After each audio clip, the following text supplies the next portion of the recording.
The Buffalo Bills saw their 7-game winning streak come to an end in losing on the road to the Los Angeles Rams. But in this video, we're going to talk about what went wrong and why it might not be as bad as it appears. What's up, everybody? It is Jon Helmkamp with A to Z Buffalo. The Buffalo Bills went to Los Angeles to take on the Rams and lost 44-42. It was the highest scoring game in the NFL this season with the most combined points. It was a wild game from start to finish where neither defense seemed like they were able to do a whole lot. In this video, we are going to talk about kind of what went wrong for the Bills, what they need to clean up going forward, but we're also going to talk about why this actually might be a good thing for the Bills, why it might not be a horrible thing that they lost the game the way that they did. So first off, what went wrong? The Rams wide receiver duo of Cooper Kupp and Puka Nacua in particular went absolutely berserk against the Bills secondary, which was kind of rare to see. But on one hand, it's not all that unsurprising. The Bills play a very zone-heavy defense, and the Los Angeles Rams offense with Matthew Stafford at quarterback and these wide receivers are great against zone. So it wasn't a great matchup in that regard to begin with.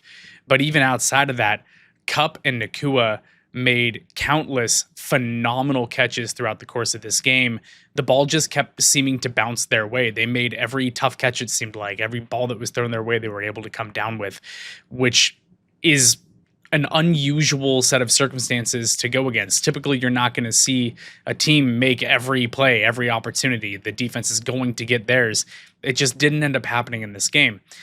Outside of that, the Bills' defense, they didn't generate a sack or a turnover at all in this game, and that's the first time this season that has happened. So in a game where you're trying to generate some stops, you're trying to get pressure, you're trying to create a game-changing play and swing the momentum back around, the defense, which has been so great at doing that all season, didn't get that done in this game. The reason why it stands out in particular is that Josh Allen went absolutely nuclear in this game. He's the first player ever to have 3 rushing touchdowns and 3 passing touchdowns in the same game. He had over 400 yards of total offense with 6 combined touchdowns and 0 turnovers. He played the best hero ball version of Josh Allen that he can play, which is up there as an all-time great performance from the quarterback. And the rest of the team wasn't able to pick him up. The defense wasn't able to slow down the Rams' offense, and the special teams didn't help either. The Rams had a blocked punt that they were able to scoop and score early in the game to tack on an extra touchdown.